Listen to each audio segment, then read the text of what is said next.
Але Казика Пісецького. І мені тут допомагають звучати. Раз, два, три.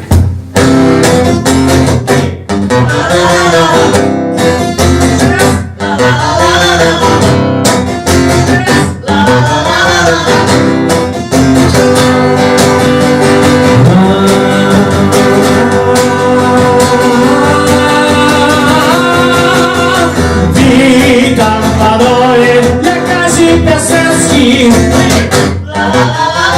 Ja reakcyjny, ja antysowiecki. Ja reprezentant panujúcej klasy.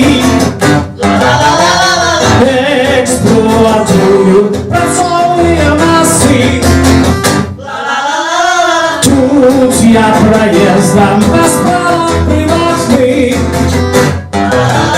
Справы зроблю и поеду до хаты. Мешкам у Вільні, маю там краму. Мода для дами и мода для пана. Грошей хапає, усё буде добре.